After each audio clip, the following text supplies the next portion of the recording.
Olá, meus amados irmãos e irmãs queridos em Cristo Jesus.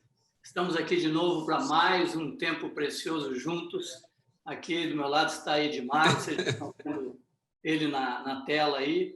Edmar é um irmão precioso que nós conhecemos desde 1994. Deus nos proporcionou, a primeira vez que nos encontramos foi em Joinville, em 94, em um retiro. E desde lá Deus criou um vínculo de amor através de nosso amado Jesus, através de sua palavra. E tivemos um relacionamento. Eu fui várias vezes, Edmar é de Rondônia, está lá em Ji-Paraná, sua cidade onde ele vive. E esse amado irmão, desde 94, relacionamos, temos esse vínculo de amor juntos. E Deus tem nos proporcionado muitas experiências nessa caminhada toda. Em 94, tinha uma congregação lá com umas 80 pessoas. Hoje são mais de 700 irmãos que estão em Ji-Paraná, vinculados com esses amados. Ele e outro pastor estão lá, o Hélio. E dentro da região, Edmar, hoje, se eu não estou equivocado, são mais de 22 cidades que ele tem ajudado os irmãos, vínculos. Este ano passado, nós estivemos lá fazendo uma viagem longa, viagem maravilhosa, abençoadíssima, indo em 12 dias, nós fomos em 24 dias, fomos em 12 cidades. Estivemos com os irmãos, reconhecendo presbíteros, reconhecendo diáconos, orando pelos irmãos, abençoando os irmãos, fazendo uma viagem maravilhosa, estando com cada igreja, e foi uma bênção para a minha vida esse tempo junto lá. Desde então, estamos nessa caminhada. E hoje, Edmar vai compartilhar conosco. Estivemos conversando um pouquinho antes, e Edmar falou comigo algumas coisas que estão no coração dele. Eu queria pedir para vocês, meus amados irmãos que estão nos assistindo agora e aqueles que virão assistir, fiquem até o fim. Uma palavra do Senhor, uma palavra de Deus, palavra que eu tenho absoluta certeza, vem com unção da parte do Senhor. Eu queria, nesse momento, convidar vocês, junto comigo, para orarmos pelo Edmar e por nós, para que nós tenhamos nosso coração aberto para receber o que Deus tem para nós nesta noite. Oremos então, meus amados, por favor. Senhor amado, nós nos colocamos diante de Ti e chegamos com intrepidez e ousadia, confiados no novo e vivo caminho que Teu Filho amado Jesus nos proporcionou através do Seu sangue. Chegamos diante de Ti pedindo, Senhor, graça para esse tempo oportuno, para este momento que vamos estar aqui recebendo da Tua parte aquilo que Tu tens depositado na vida do Edmar. E concede ao Edmar, Senhor, a liberdade no Teu Espírito Santo, para que ele comunique tudo aquilo que Tu tens derramado no seu coração. E nós, Senhor, estejamos atentos para ouvir aquilo que Tu tens para falar a esta parte da Tua igreja. Que o Senhor nos abençoe ricamente, meus amados. Edmar, querido, aleluia. Deus te abençoe. Amém, amém. Obrigado, Mário, pelo amor, pelas suas considerações afetivas e amorosas a meu respeito. Fico feliz em Deus ter feito com que nossos caminhos se encontrassem, porque o dono da igreja, que disse que vai restaurar a sua igreja, que quer receber uma noiva santa, ele é aquele que proporciona para que esses homens que estão buscando essa igreja, preparar essa igreja para que ela seja apresentada ao noivo, eles se encontrem. E milagrosamente Deus nos fez nos conhecermos e tem sido uma caminhada muito linda na presença do Senhor. Muito grato a Deus por sua vida, por vida do Marcos. Que Deus continue fortalecendo você, fortalecendo sua casa, sua família e todos os irmãos aí, tá bom? Que Deus nos dê graça, que os irmãos tenham paciência comigo, para que possam me ouvir um pouco mais e me conhecer um pouco mais, tá bom? Muito obrigado, que Deus abençoe a tua vida. Quanto aos irmãos agora que estamos aí, a maioria pela primeira vez, eu tenho pensado que todas as coisas cooperam, mas cooperam para o bem de quem? Todas as coisas só cooperam para o bem daqueles que amam a Deus. Se você ama a Deus, e eu sei que você ama a Deus, então o que nós estamos vivenciando nessa época, a nível de pandemia mundial, deve cooperar com a sua vida e com a minha vida, porque nós amamos ao Senhor. Eu quero pensar aqui algo que eu sei que já está cooperando conosco. Se não fosse a pandemia, nós não teríamos descoberto essa ferramenta que nós estamos hoje, e para que aproximemos nossos corações, não é verdade?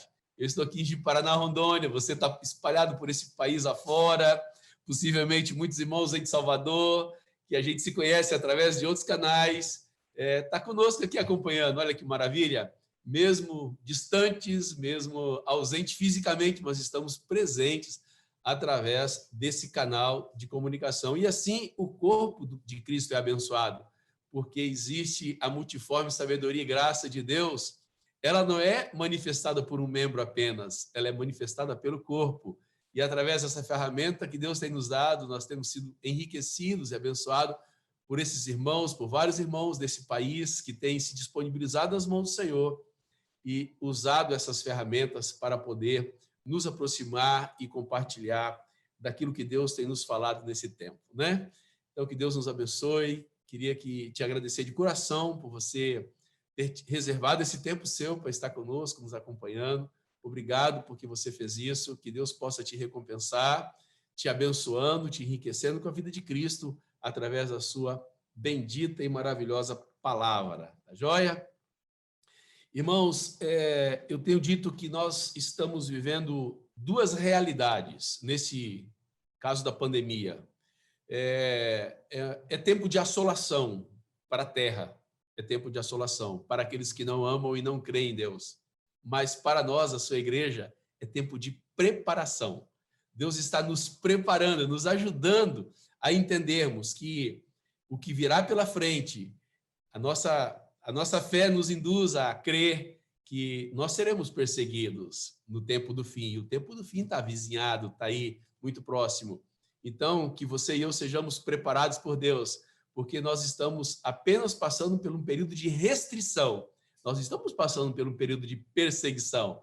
E se você não souber, e eu não souber, me comportar bem diante desse período de preparação, que será de nós na época da perseguição, não é verdade? Que Deus te encha de fé, que te encha de gozo, para que você se sinta amado pelo Senhor, em preparar-te para esse tempo que está muito próximo da redenção e o nosso fim, tá bom?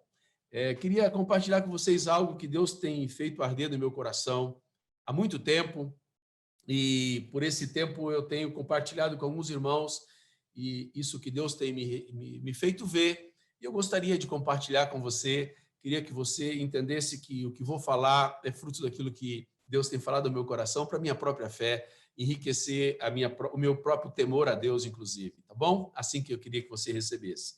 Eu queria falar de algo começar falando de algo que Deus resgatou e restaurou entre nós há muitos anos atrás, e que são os fundamentos da fé. Aí foi o nascedouro de tudo. Deus nos fez enxergar o capítulo 5 de Hebreus como nunca tinha sido visto, onde que se havia um tempo decorrido e as pessoas tinham que se tornar mestres pelo tempo decorrido. E aí o capítulo 6 de Hebreus vai falar em que nós deveríamos ter sido mestres pelo tempo decorrido, que são os fundamentos da fé. E eu sei que nós, por esses anos, temos sido bastante zelosos em mantermos alguns fundamentos dessa fé, bastante firme, bastante vivo na nossa memória, na memória da congregação.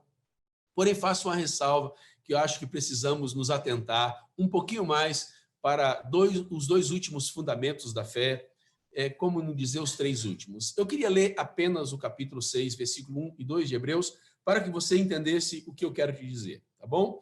Então, o capítulo 6, versos 1 e 2, ele vai falar o relato daquele que deveria ser daqueles que são os fundamentos da fé e que todos nós deveremos ser mestres neles. Diz assim: por isso, pondo de parte os princípios elementares da doutrina de Cristo, que são os fundamentos da fé, os princípios elementares, deixemo-nos levar para o que é perfeito, não lançando de novo a base do arrependimento, de obras mortas e fé em Deus.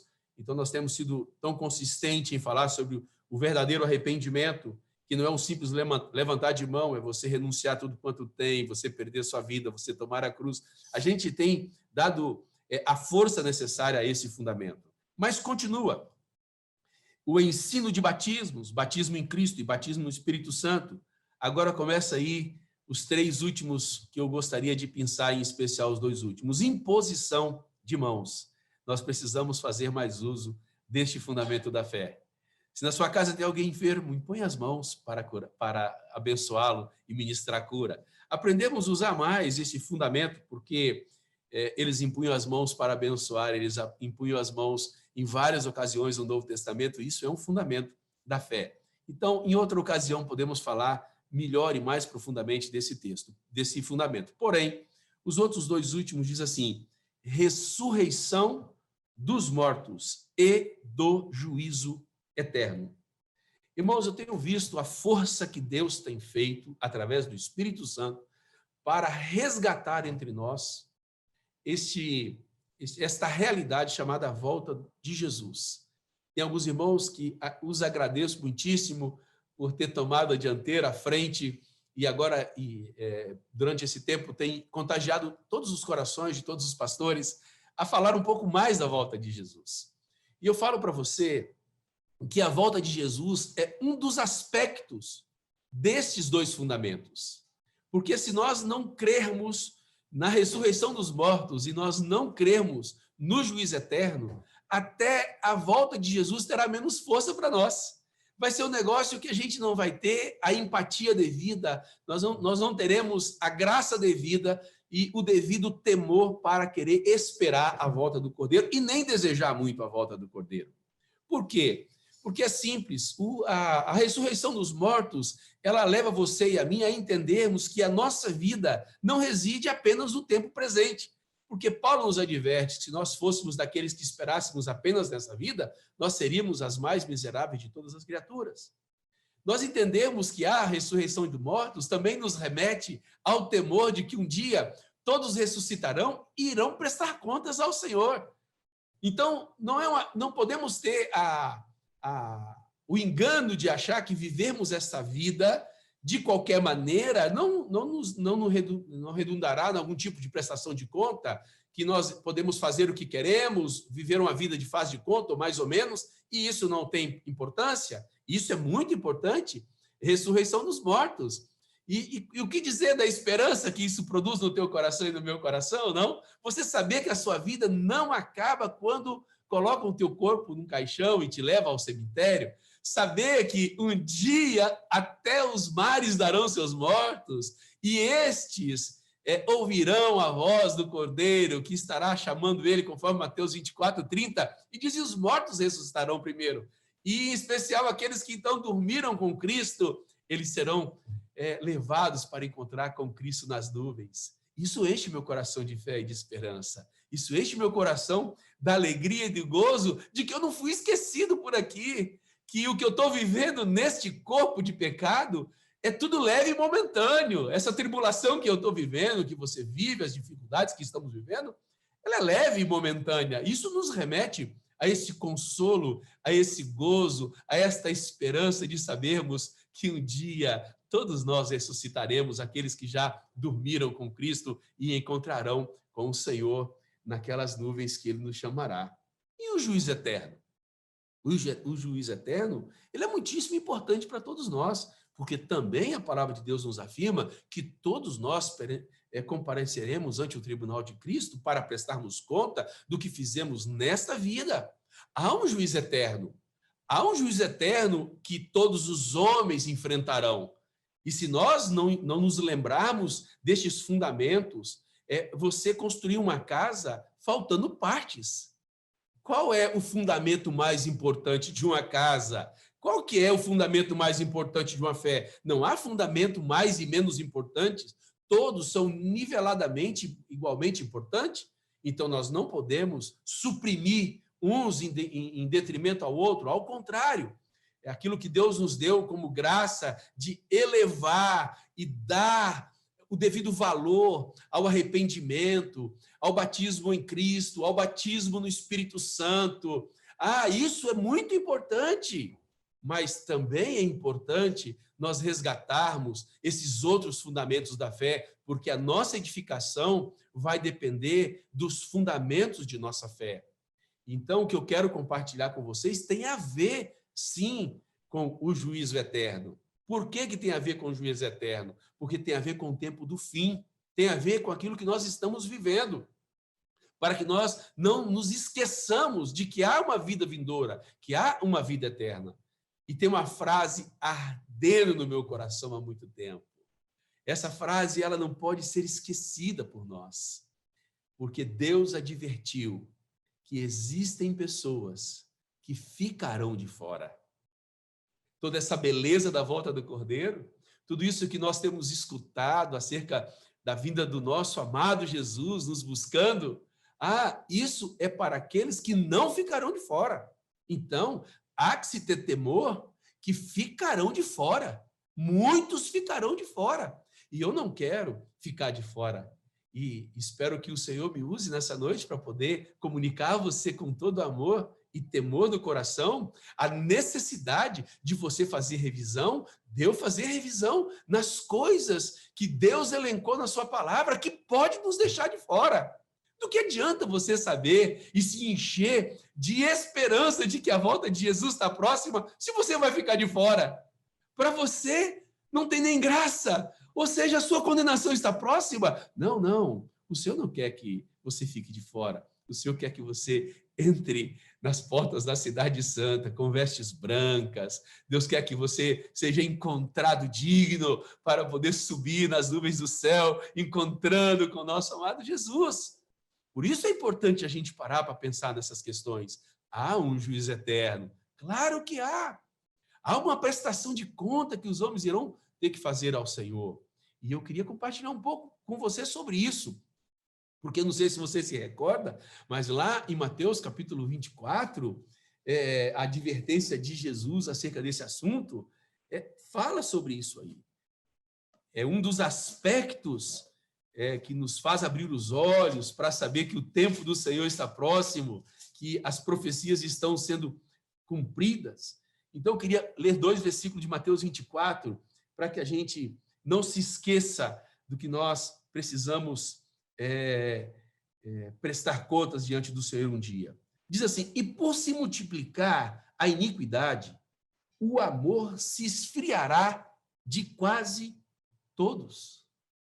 Você quer ter seu amor esfriado por causa do aumento da iniquidade? Eu não quero. Mas há uma advertência. A advertência é que o aumento de iniquidade vai proporcionar esfriamento. Ora, se há a possibilidade de esfriar meu coração, o meu amor pelo Senhor, por causa do aumento da iniquidade, logo eu devo ficar atento para a dimensão desse aumento de iniquidade. O versículo subsequente nos diz assim: aquele, porém, que perseverar até o fim, este será salvo. É uma advertência, mas acompanhada de uma possibilidade real. Olha, mas persevera que você vai ser salvo. É só você perseverar. Não ignore o fato da iniquidade, mas cuidado para que seu amor não seja esfriado por conta do aumento da iniquidade. E este evangelho do reino será pregado por todo mundo para testemunho de todas as nações. Então virá o fim. Juntamente com o aumento da iniquidade, há que se resgatar a pregação do evangelho do reino. Eu espero que aquilo que eu vou comunicar a você hoje seja parte da essência do evangelho do reino. O evangelho do reino produz contraste entre o justo e o injusto, entre o santo e o profano. O evangelho do reino não há espaço para mesclas. O evangelho do reino é o filtro de Deus para separar um religioso de um cristão. Um seguidor de Cristo para um não seguidor de Cristo. Um imitador de Jesus para um não imitador de Jesus. Então, o aumento de iniquidade pode produzir esfriamento de amor. E, às vezes, o esfriamento, para muitos, não é conforme Deus imagina. Você já viu aqueles potenciômetros que eles diminuem a intensidade da luz nos quartos? Já viu? Você, às vezes, pega aquele potenciômetro, você regula aquele botão, a luz fica muito forte. E aí você vai abaixando a intensidade da luz até ela ficar extremamente fraca, até você apagar. E o aumento de iniquidade, ele tende a fazer isso. É o amor que vai sendo esfriado. Não é um esfriamento imediato, é um esfriamento como produção de algo contínuo. Vai sendo esfriado. Agora, quando é que esse aumento esse amor vai sendo esfriado quando essa iniquidade vai tomando conta do seu coração, vai tomando conta do seu mundo interior. E eu queria, então, pensar essa palavra iniquidade, para poder ler com você um texto de 1 João. Porque lá, João nos abre os olhos para enxergarmos em qual dimensão existe este aumento de iniquidade. O que, de fato, o inimigo de nossas almas tem feito para fazer com que esta iniquidade seja aumentada. Abre comigo em 1 João, por favor. Capítulo 5 de 1 João. Lá no finalzinho do Novo Testamento. Capítulo 5 de 1 João. Versículo 18. Vai nos dizer assim: sabemos que todo aquele que é nascido de Deus não vive em pecado. Qual que é a marca de alguém que é nascido de Deus? Não viver na prática do pecado. Ora, se alguém é nascido de Deus, ele não vive na prática do pecado. E se alguém não vive na prática do pecado, este Deus os guarda. Então, se alguém não vive na prática do pecado, ele tem a garantia de que Deus o guardará.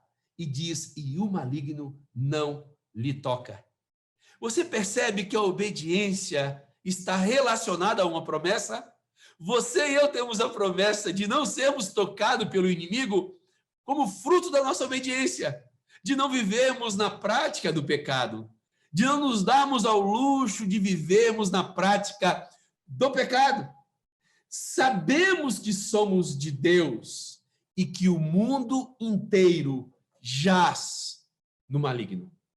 O mundo inteiro jaz no maligno. E esta palavra mundo que jaz no maligno há que ser melhor explicada. E eu preciso de um minutinho do seu tempo para te explicar essa verdade. Esta palavra mundo, cosmos, ela apresenta-se na palavra de Deus em 3 sentidos distintos. O primeiro é o cosmos, é o universo criado por Deus. Então, tudo que foi criado do ponto de vista do universo, todo o cosmos que Deus criou, é tido como mundo. E Deus criou esse mundo. Foi pela palavra do seu poder que o mundo veio a existir. Então, essa é uma derivação desta palavra. E o segundo uso desta expressão tem a ver com o ser humano. Nós fomos criados por Deus.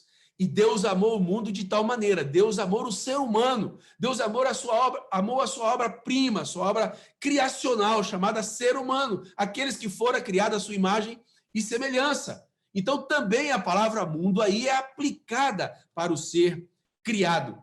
Mas também a palavra mundo é usada para sistema. E aqui essa palavra mundo que João usa, ela tem a aplicação do sistema. E essa palavra, ela subdivide em 3 vertentes, em 3 aplicações práticas. Ela tem a ver, primeiro, com política. Ora, a política é um dos tripés do mundo sistema. A segunda palavra é cultura. A cultura é um dos tripés do sistema. E a religião é um dos tripés do sistema.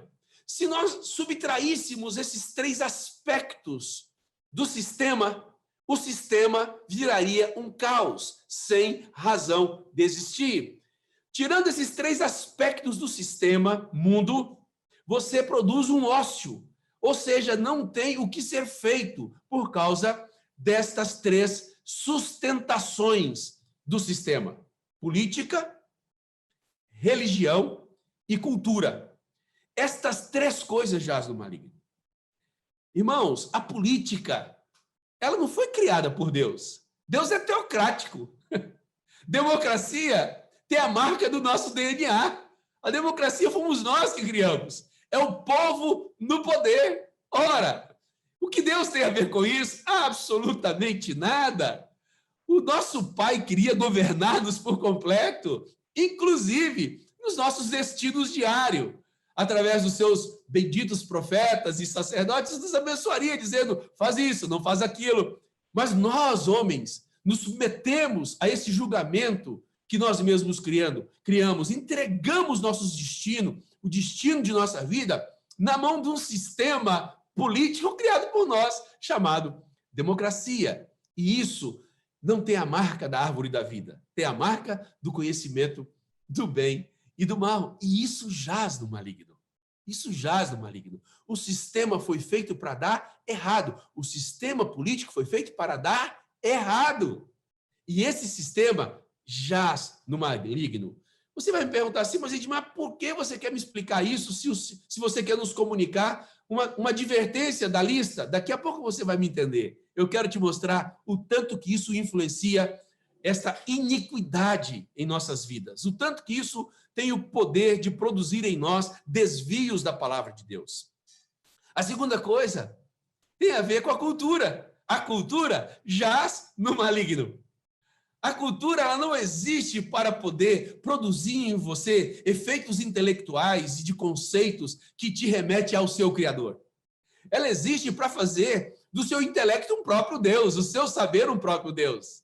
Os homens, eles têm essa necessidade, inclusive. Então, a cultura, ela não é só o aspecto televisivo, audiovisual, é muito mais que isso. A cultura está impregnada nos meios e métodos educacionais. A cultura está impregnada em todos os aspectos da vida humana.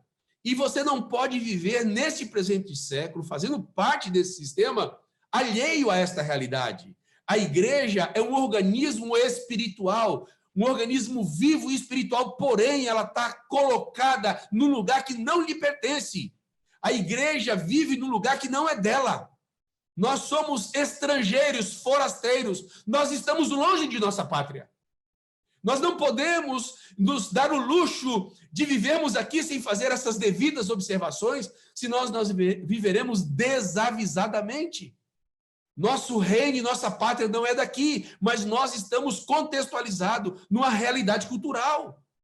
Vocês percebem o tanto de manipulação que há dentro desta questão cultural, onde faz com que você se acostume com coisas que você jamais imaginaria que acostumaria?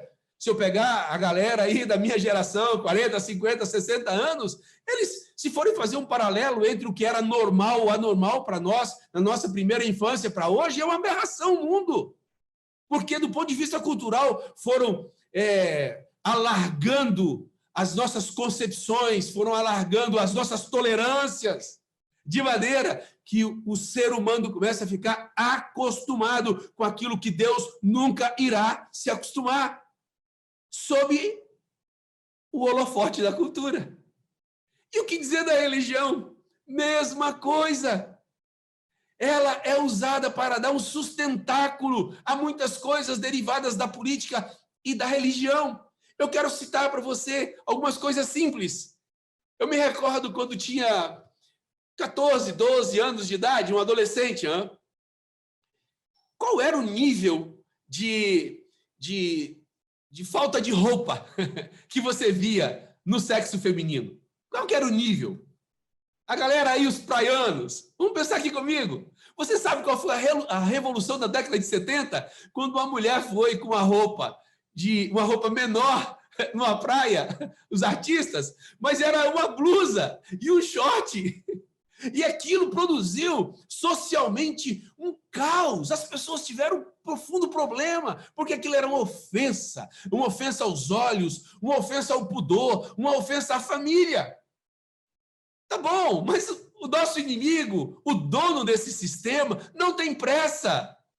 E ele viu que, passado o tempo, a sociedade se acomodou, produziu uma certa tolerância da sua consciência. Então, vamos fazer o seguinte, quem sabe, diminuindo um pouco mais, eles não acham que está tudo bem. Você percebe como é paulatino e gradativamente as ações do nosso inimigo? Eu quero te fazer outra pergunta. Se você tem 50 quanto eu, 60, responda aí da sua casa. Não precisa nem ser em voz alta, mas responda aí nos seus pensamentos. Quantos homossexuais declarados você conhecia quando você tinha 12, 10 anos de idade? Eu digo a você, eu conheci um, mas só nós sabíamos que era. Por que era assim? Porque havia um pudoramento social. A cultura não tinha ainda avassalado a consciência humana. A cultura não tinha ainda se prestado a esse desfavor que ela presta hoje. Irmãos, o mundo jaz no maligno, o sistema jaz no maligno. E nós não podemos achar que nossa consciência pode ser parametrizada por aqueles conceitos mundanos que devagarzinho vai sendo introduzido em nossas vidas, como se isso não pudesse produzir nenhum efeito negativo, danoso. Não, não podemos. E digo a vocês, não estou inventando. Se você tem a minha idade, você sabe que isso que eu estou te dizendo é a mais pura demonstração de uma verdade. Eu estou fazendo apenas uma declaração, estou verbalizando a experiência que você teve na sua primeira infância. E que dizer de homens que declaradamente hoje diz que saiu do armário? Pensemos nisso na década de 60 e 70. Inadmissível. Inadmissível. E eu quero então fazer de novo uma averiguação em Mateus 24. E por aumentar a iniquidade. A iniquidade com todas as suas facetas. As aberrantes e as sutis. Aquilo que para você é aberrante hoje, foi aberrante para mim na década de 70 e 80. E aquilo que foi aberrante para mim na década de 70 e 80, para você hoje, não produz muitas reações. Você foi sendo acostumado por este século, por este engodo demoníaco. Você foi sendo acostumado a isso, a fim de que você não se posicionasse, a fim de que você fosse manietado, levado a crer e a não confrontar e se acostumar com coisas que nosso Pai jamais se acostumará. Nosso Pai jamais se acostumará com elas. Então, eu te pergunto, o que Deus pensa disso tudo? O que Deus quer disso tudo? Como Deus espera que você e eu venhamos nos posicionar do ponto de vista da nossa fé, da nossa consciência para com Deus?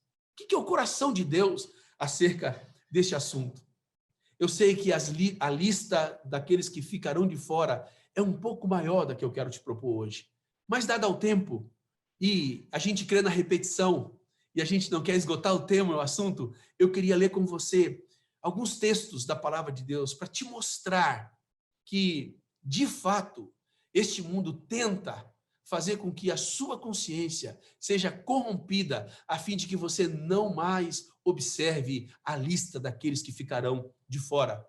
Eu quero ler um texto de 1 Timóteo, antes da gente começar na lista propriamente dita, para te ajudar a você entender o que eu estou querendo te dizer acerca do acostumar-se com a iniquidade. Abra comigo em 1 Timóteo, capítulo 1. Esse é um tema que eu gostaria muito de termos uma ocasião oportuna. Eu queria falar um pouco mais da consciência, mas eu quero pelo menos dar aí uma tinta para que você entenda que isso tem muito a ver com a nossa conversa de hoje. 1 Timóteo, capítulo 5, versículo 5. Capítulo 1, versículo 5. Ora, o intuito da presente admoestação, ou seja, o objetivo que eu tenho, ó Timóteo, de te trazer esta admoestação, visa ao amor que procede, primeiro, de coração puro.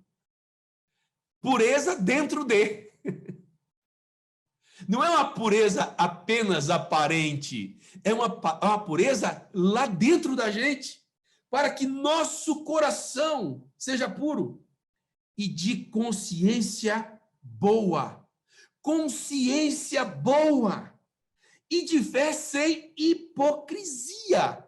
Por quê? Desviando-se algumas pessoas dessas coisas, perderam-se em conversa, em loquacidade frívola, conversas inúteis. 3 coisas que Paulo nos chama a atenção: coração puro, consciência boa e fé sem hipocrisia. Uma vida que acompanha o seu discurso, uma vida que respalde a sua pregação. Não, o que é hipocrisia? A hipocrisia tem a ver com a sua vida desacompanhada da sua fala. Tem a ver de uma pregação oca, porque ela é desacompanhada de modelo, de exemplo vivo. Homens se desviam disto. Então, coração puro, consciência boa. Deus nos chama, e fé sem hipocrisia. Olha o que ele continua dizendo acerca da consciência um pouquinho mais na frente, no versículo 19. Mantendo fé e boa consciência, porquanto alguns têm rejeitado a boa consciência e vieram a naufragar da fé. A rejeição da boa consciência te leva a naufragar da fé. A sua consciência é produzida pelos pensamentos que você se permite ter. Os seus pensamentos produzem referências para a sua consciência. E eu tenho usado uma figura de linguagem para falar um pouco sobre minha consciência e sua consciência. Porque fica um negócio quase que abstrato, e eu gostaria de dar algum exemplo prático para você entender. Eu tenho chamado os irmãos a compreendermos a consciência como se fosse um balão. Em lugares se chama de bexiga, aqueles balões que você compra de festa, que você pega e vai encher. Então você pega o balão no seu estado original, ok? Você lembra do formato dele no seu estado original? Tá bom. A gente pega e vai fazer um esforço. A gente sopra o balão e nós vamos então produzindo ar dentro desse balão, ele vai produzindo uma expansão interna, até chegar ao ponto de quase estourar. E aí você fica com esse balão cheio. Aí daqui a pouco você solta o ar que você tinha colocado dentro do balão. Solta o ar. E eu quero te pedir para você fazer um esforço de memória. Lembra como é que fica agora o balão no seu estado sem ar? Lembra o estado de repouso dele inicial? E agora lembre do estado de repouso dele após ser inflado com ar. Sabe o que aconteceu? Ele expandiu. O dimensionamento dele mudou. As suas moléculas já não são mais comportadas na sua mesma dimensão, elas se expandiram. E muitos irmãos têm permitido que suas consciências sejam expandidas. E às vezes até se arrepende, mas quando volta para o seu estado original, não fazem uma averiguação se o tamanho da consciência cabe na Bíblia. Então, estão nutrindo uma consciência que não caberia no tamanho que a palavra de Deus permite. E isso produz naufrágio da fé. Deus não quer que você e eu vá para o inferno. Deus não nos fez para a condenação eterna. Deus não nos fez para nos mandar para ser queimado, para ser lançado no fogo do inferno, no lago de fogo ardente. Não, Deus não fez isso. Mas o inimigo de nossas almas sabe que o fim dele está próximo. Ele sabe o que o reserva para o final. Ele sabe o que de fato lhe espera. Ele sabe que ele será desfeito pelo sopro da boca do nosso Senhor, do nosso poderoso Senhor. Ele sabe que ele será lançado no fogo de lago ardente. Agora eu te pergunto, você acha que ele não quer te levar para lá também? Você não acha que ele não tem interesse em aumentar a multidão de condenados com ele? Porque ele nos odeia, porque somos criação de Deus, porque fomos feitos para o louvor da glória do nosso Pai. O nosso Pai não quis nos fazer para a condenação eterna, mas Satanás odeia o nosso Pai, mas Satanás também nos odeia. E quando ele consegue expandir a sua consciência, quando ele consegue expandir a minha consciência, ele nos tem como presas fáceis nas suas mãos, porque nós não teremos mais a docilidade de ouvir a voz do Espírito Santo e nos corrigir, nos colocando nos limites da verdade e da palavra de Deus. Então eu queria ler assim com você. Eu queria ler a lista dos que ficarão de fora, mas sobre a luz de uma consciência bíblica. Que você e eu tivéssemos o temor devido ao lermos a lista daqueles que irão ficar de fora. para que essa lista possa redimensionar nossa consciência, para que essa lista tenha o poder de colocar a nossa consciência à luz da palavra de Deus e no tamanho da verdade do Senhor. Que nós não venhamos tentar colocar dentro de nós aquilo que Deus não nos permite ter. Acompanhar nossas vidas coisas que poderão nos deixar de fora. Então eu te chamo a ler comigo a primeira lista que está em 1 Coríntios capítulo 6.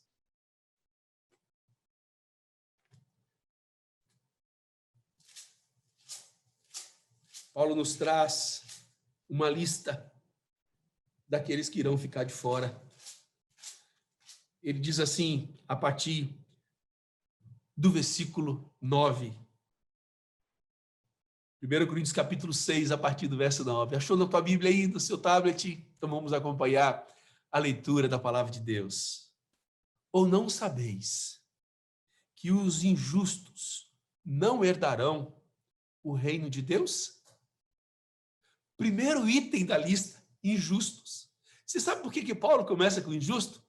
Porque logo acima, Paulo estava corrigindo irmãos que estavam querendo levar vantagem sobre outros. Irmãos que não estavam querendo suportar o dano do prejuízo. Irmãos que estavam querendo levar da justiça comum. Irmãos, os injustos não herdarão o reino dos céus. Quantos irmãos praticam injustiças na igreja, fazendo negócios que dá prejuízo para o seu irmão? Quantos irmãos abusam da boa fé e da boa consciência dos outros para, sem nenhum critério e temor, fazer negócio que vai conduzir os irmãos ao prejuízo? Cuidado com essa injustiça. Não usemos nossas relações cristãs para produzir esse tipo de coisa, porque Paulo falou que estes ficarão de fora. Que tenhamos o santo temor, porque este mundo chama isso de esperteza. Esse mundo chama isso de habilidade comercial, mas Deus chama isso de injustiça. Fique com dano. E você e eu temos amigos na igreja, nossos pais, que nos são exemplo de passar por injustiça, de sofrer o dano, de não abrirem a boca. Eu sou testemunha viva, vou citar nominalmente Marcos e Mário, vi esses irmãos levando prejuízo e suportaram a injustiça, suportaram o dano. Irmãos, isso é um padrão bíblico. Esse é um modelo bíblico, mas isso só cabe naqueles que têm uma consciência bíblica também, porque aqueles que não têm uma consciência dimensionada pela palavra de Deus, ele vai achar que ele tem o direito. Isso não pode ser assim na casa de Deus. Os injustos ficarão de fora. Vamos continuar a lista? Não vos enganeis, nem os impuros. Irmãos, essa palavra impureza, ela vai muito mais além do que uma questão só sexual, mas eu quero trabalhar um pouco aqui sobre a consciência nossa nesse quesito. Irmãos, a iniquidade está tão desenfreada que a impureza, ela ganhou dimensões inimagináveis.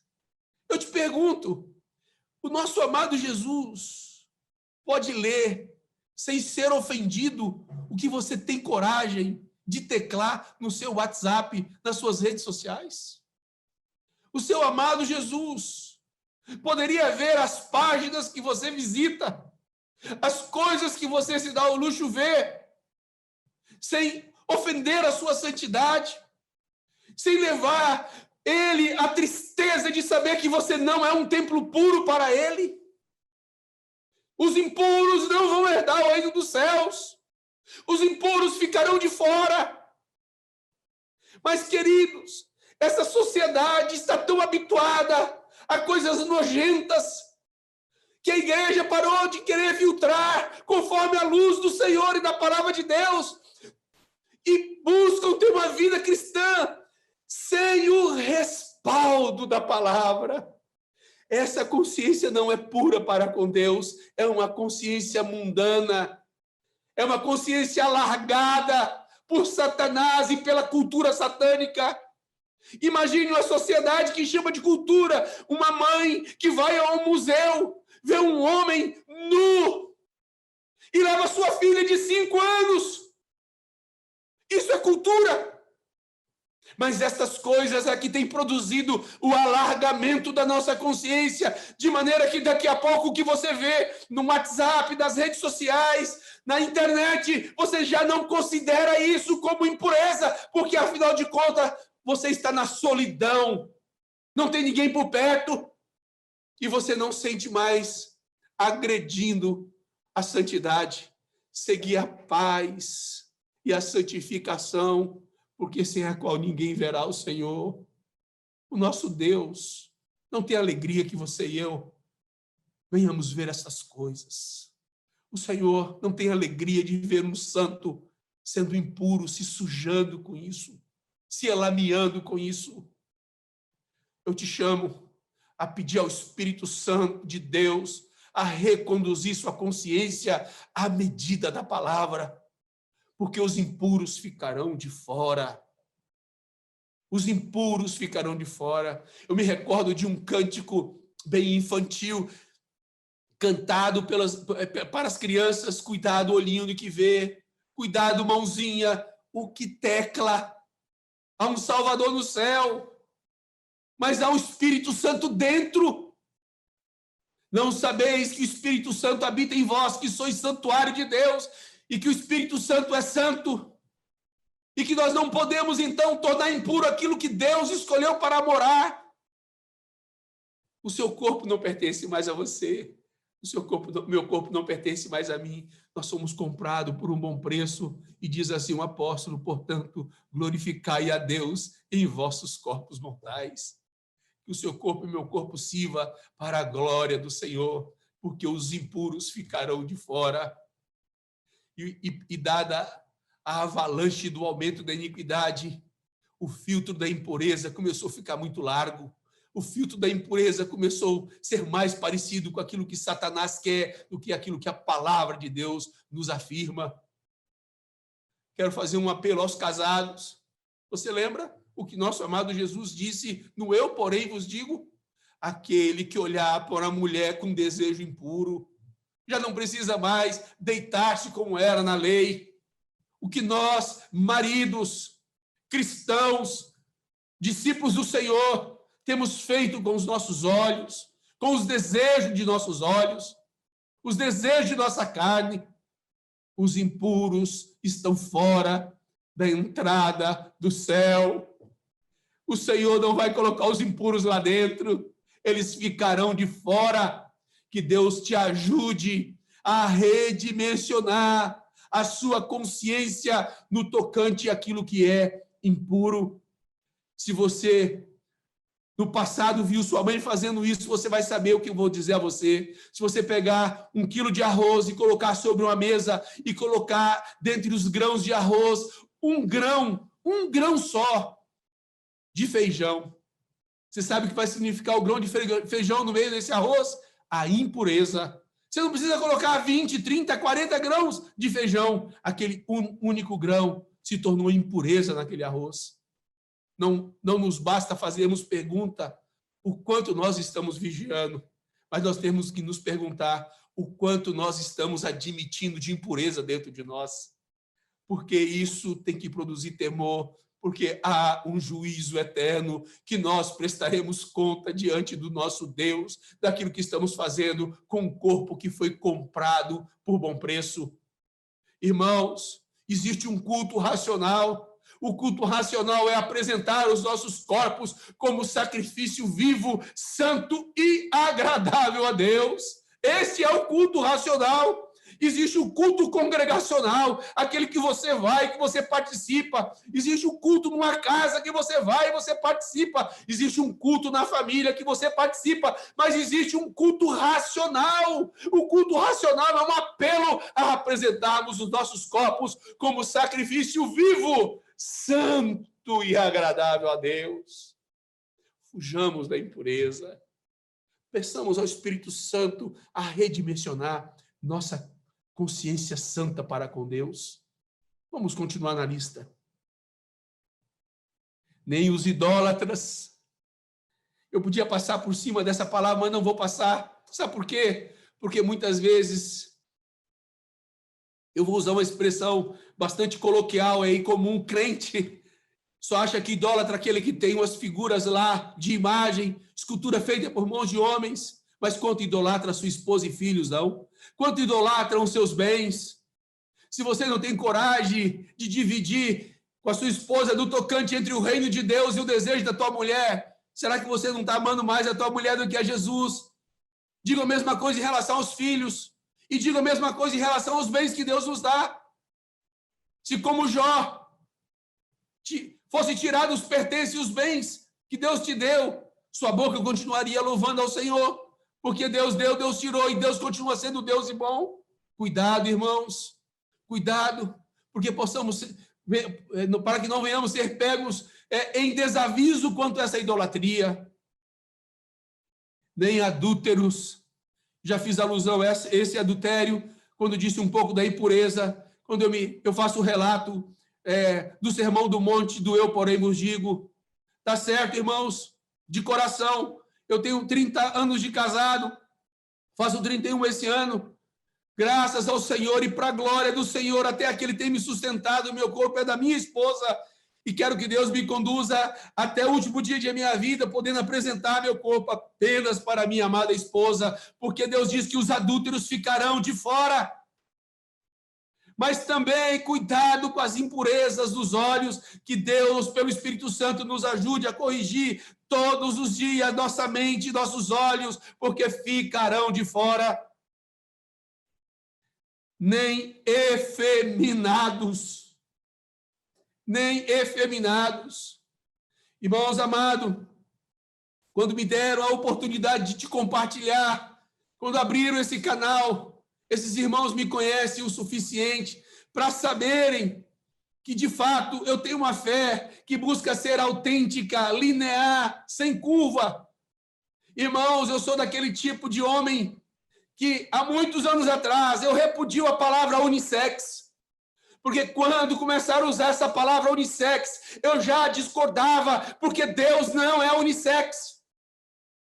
Deus fez macho e fêmea. Irmãos, os efeminados vão para o inferno. Deus fez macho e fêmea. Deus separa as coisas de forma clara, de forma nítida. Deus te fez homem. Satanás tem acabado com a masculinidade da terra dos homens. Tem produzido cada vez mais uma consciência alargada em desonra contra o Deus Criador. Como se isso fosse natural. Os efeminados não vão para o céu.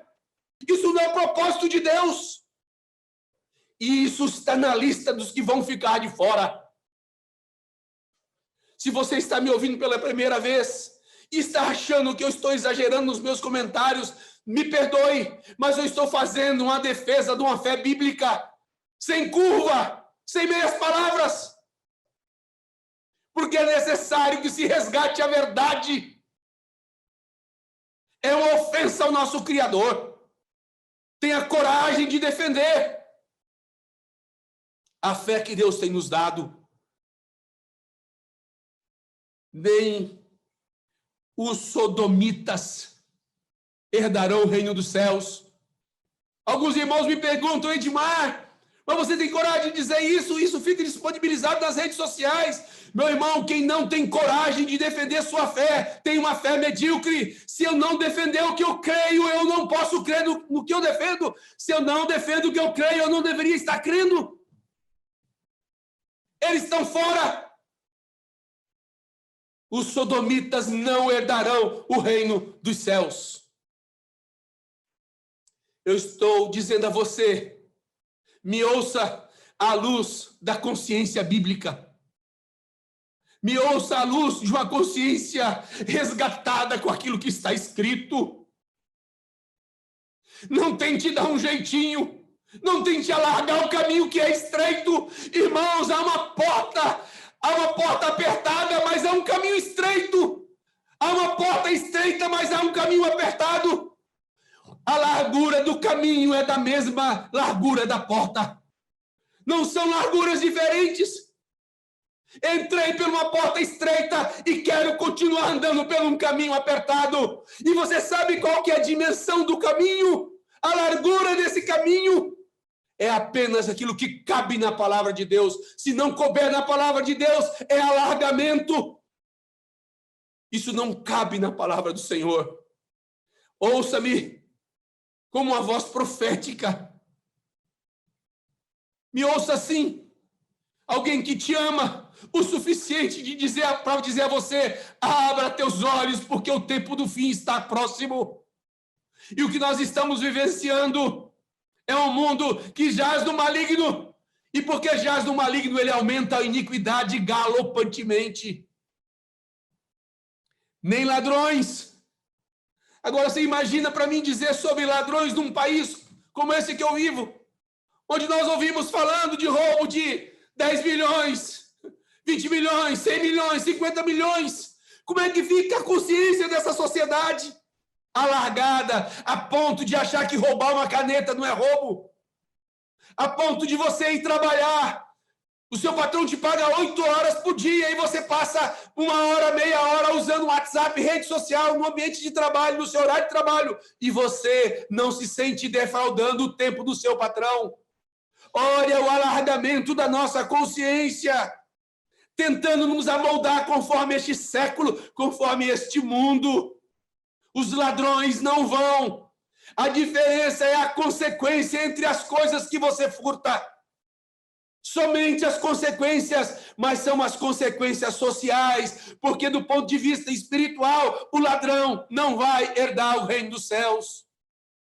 Que Deus nos ajude a restabelecer nossa consciência bíblica, porque os ladrões ficarão de fora. Nem os bêbados. Irmãos, é muito importante a gente resgatar essa verdade. Os bêbados ficarão de fora. O Senhor nos deu, há muitos anos, uma palavra sobre o uso da liberdade. Há muitos anos nós somos ensinados sobre o uso da liberdade. O tempo passou. A pergunta é: estamos preservando essa palavra? Porque, irmãos, a igreja só persevera naquilo que ela preserva. Não há perseverança se não há preservação. Nós estamos preservando essa verdade de como podemos usar nossa liberdade. Bêbado não vai para o céu. É o Senhor que diz. Nem maldizentes. Maldizente não vai para o céu. Eles vão ficar de fora. E já temos aprendido há muitos que maldizer não é inventar falso, não é inventar uma história inexistente, é você falar negativamente de alguém para alguém que não é adequado ou devido. Longe do teu irmão só fale o bem. Preservemos nossa língua, porque quando você maldiz, você pode estar sendo elencado naqueles que ficarão de fora.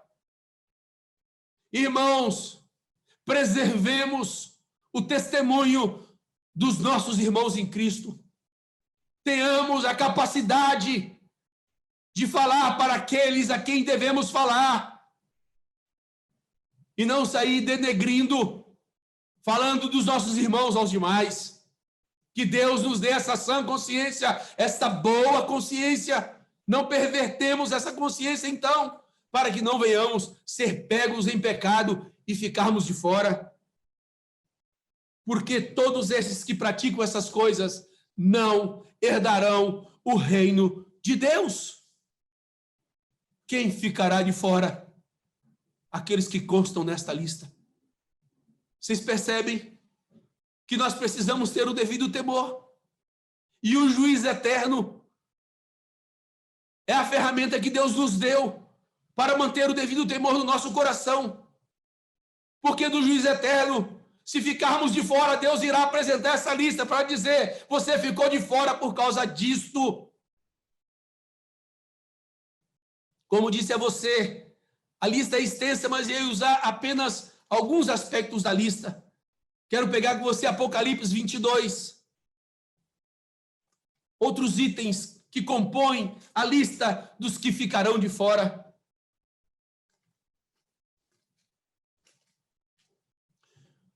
Apocalipse capítulo 22. Quero ler a partir do verso 10. E disse-me ainda: não seles as palavras da profecia deste livro, porque o tempo está próximo. Continue o injusto fazendo injustiça, continue o imundo ainda sendo imundo, o justo continue na prática da justiça, e o santo continue a santificar-se. Eu estou te comunicando essas coisas com você nesta noite, porque Deus não te tem por injusto e nem por imundo. Deus não me tem por injusto nem por imundo. Deus me tem por justo e por santo. Porque eu e você nascemos de novo em Cristo Jesus para uma nova e viva esperança. Então essas palavras que hoje estou compartilhando com você é um chamamento para continuar na justiça e na santificação. Não é para que você pare o processo de santificação na sua vida, porque o caminho do justo é como a luz da aurora, ele deve brilhar mais e mais até ser dia perfeito. Essas palavras não podem ser cerradas, fechadas, elas têm que ser divulgadas. E Deus quer que continuemos o processo da nossa justiça e da nossa santificação. Eu sou o Alfa e o Ômega, o primeiro, o último, o princípio e o fim. Bem-aventurado aqueles que lavam suas vestiduras no sangue do Cordeiro. Que essa noite Deus possa nos ajudar a ver que precisamos do sangue do Cordeiro lavando nossas vestiduras, para que lhe assista o direito à árvore da vida e entre na cidade pelas portas. O desejo de Deus é que você e eu tenhamos vestes brancas, aptas, dignas, para entrarmos na cidade pelas portas. Deus não quer te deixar de fora, Deus não me quer deixar de fora, mas Ele nos avisa porque nos ama. Ele não nos deixa desavisado, Ele não nos deixa à mercê da própria sorte. Deus é um Deus que parametriza a nossa fé através da divina palavra dEle. Deus tem o capricho e o zelo de nos alertar devida e em tempo, para que você e eu não sejamos pegos de surpresa e nem desavisado, para que não sejamos como as nécias, mas que sejamos como as virgens puras. Esse é o coração de Deus, esse é o tom do meu coração para te falar dessa noite. A minha repreensão, se meu alerta se está havendo, é com esse tom, com esse coração. Eu quero te encontrar no céu, porque eu quero estar no céu com o meu Jesus, junto com você, meu amado irmão. E aí, diante destes fatos, mais uma vez, Deus, por sua bondade, vai nos dizer quem ficará de fora. Ficarão de fora os cães. Cães são aqueles que mercadejam a fé, que usam os irmãos como meio de proselitismo. Ficarão de fora os feiticeiros, de novo, ficarão de fora os impuros. Irmãos, os impuros não vão herdar o reino dos céus. Os impuros ficarão de fora os assassinos. Eu queria fazer um adendo ao assassino, porque você, às vezes, fica imaginando apenas o assassino do ponto de vista do homicídio físico, né? Mas quantos têm a coragem de matar as pessoas dentro de si? Matarem a pessoa no seu mundo interior, ignorando-a, evitando-a.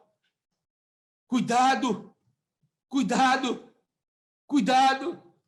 Ficarão de fora os idólatras e todo aquele que ama e pratica a mentira.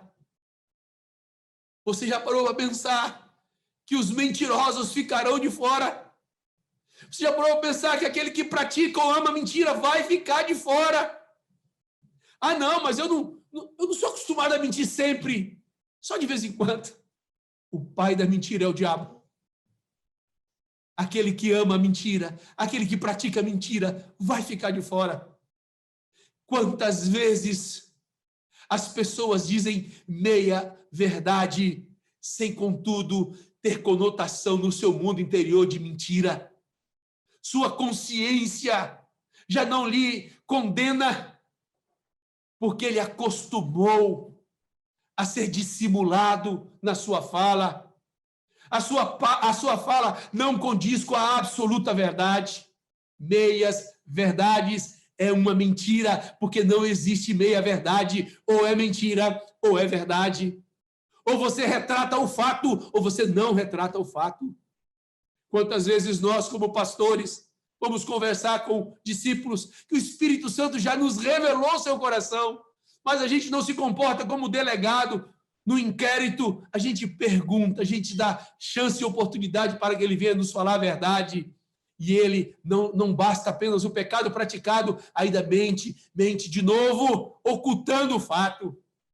Oh, Senhor amado, quanto isso machuca nosso coração, porque essa pessoa não sabe que aqueles que fazem isso vão ficar de fora. Deus quer resgatar a nossa consciência à luz da palavra dele. Essa lista que eu estou te falando nesta noite, ela só visa uma coisa: que você e eu venhamos alinhar nossa vida à luz da palavra de Deus, que nós possamos lavar nossas vestes com o sangue do Cordeiro. Essa palavra não visa te acusar, essa palavra não visa te condenar, mas essa palavra visa desnudar o seu homem interior à luz da palavra e falar assim para você: hoje é noite de conserto, hoje é noite de lavar as vestes com o sangue do Cordeiro, hoje é noite de você realinhar a sua consciência à medida da luz da Bíblia. Hoje é noite de você reposicionar a sua fé, aquela fé que te tornará digno de entrar pela cidade santa. Que o Senhor nos abençoe a aproveitarmos esse tempo que se chama hoje. Que o Senhor nos abençoe a não nos endurecermos pelo engano do pecado, mas que, rendidos aos pés do Senhor, atendamos a sua bendita e santa palavra, nos humilhemos perante a potente mão do Senhor e façamos veredas retas diante do Senhor, para que possamos ser encontrados dignos de entrarmos na cidade santa. Quero te pedir perdão se de alguma maneira eu usei palavras que te ofendeu, mas não é isso que eu quero fazer. Não quero produzir ofensa pessoal. Eu não tenho nada pessoal contra você. Eu quero que você vá para o céu. Eu quero te encontrar. Se talvez eu nunca te encontrar aqui nessa terra, mas eu quero ter o prazer e o gozo de te encontrar lá no céu e darmos um abraço no outro e você me dizer assim: Edmar, obrigado por ter me alertado naquele dia. Aquele dia foi dia de salvação para mim, Edmar. Eu quero ter esse privilégio de saber que Deus usou a palavra para consertar a sua vida e te conduzir à eternidade com Deus. Não permitas que a dureza do engano te invada e te roube a salvação em Cristo Jesus, mas permaneça para sempre na presença de Deus. Que Deus abençoe a sua vida ricamente, que Deus abençoe o seu serviço, sua casa, que Deus seja contigo durante todos os dias de sua caminhada cristã. Que Deus nos abençoe no nome de Jesus, para o louvor da sua glória. Quero pedir ao Mário que esteja orando para nós agora, para nos abençoar depois dessa palavra, para que Deus cumpra o propósito pela qual essa palavra foi anunciada para cada um daqueles que estão nos ouvindo nessa noite, no nome de Jesus e para o louvor da glória do Senhor. Muito obrigado pelo seu tempo aqui conosco. Muito obrigado. Um beijo e Deus abençoe a cada um de vocês. Amém. Meus amados irmãos, diante desta palavra, nós não podemos usar a expressão "que palavra boa", mas é o que fazer, irmãos, diante disto que nós ouvimos, diante da confrontação que veio da parte do Senhor, através da sua palavra escrita. 1 minuto mais para o Espírito Santo. Vamos aquietar nossa alma, permanecermos aí onde estamos, no lugar que você está. Se quiser fechar teus olhos, feche teus olhos. Deixa o Espírito Santo interiorizar essa palavra dentro de você. Dá um minuto mais para ele ministrar ao teu coração, ao meu coração.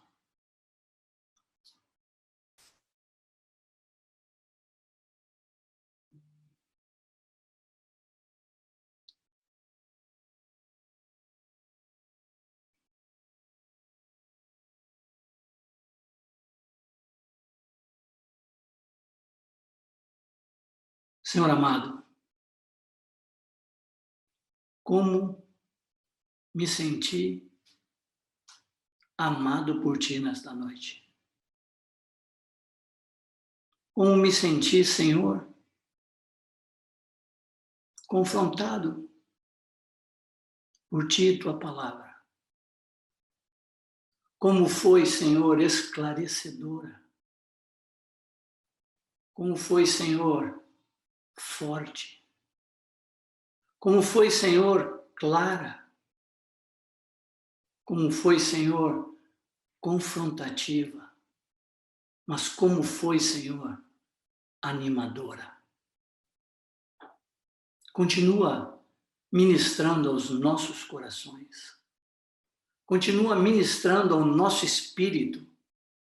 Toma-nos, Senhor, com Tua palavra. Enche-nos, Senhor, com Tua palavra. Enche-nos, Senhor, com a Tua verdade. Abre nosso entendimento. Senhor, ajusta as nossas consciências ao tamanho da Tua palavra. Ajuda-nos, Senhor, a não nos deixarmos confundidos, a não pensarmos que existe uma porta do meio, ou ela é estreita ou ela é larga. Ajuda-nos, Senhor, a permanecer nesta porta e andar neste caminho. Ajuda-nos, Senhor, através do Teu corpo, através da Tua palavra e através do Teu Espírito Santo sobre cada um de nós. Meus amados, que Deus os abençoe ricamente.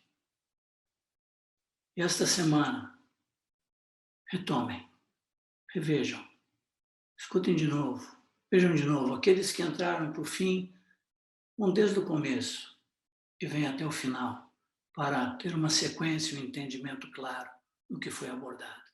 Que Deus nos abençoe. Um grande abraço virtual. Um beijão a todos vocês, meus amados. Em nome de Jesus. Amém.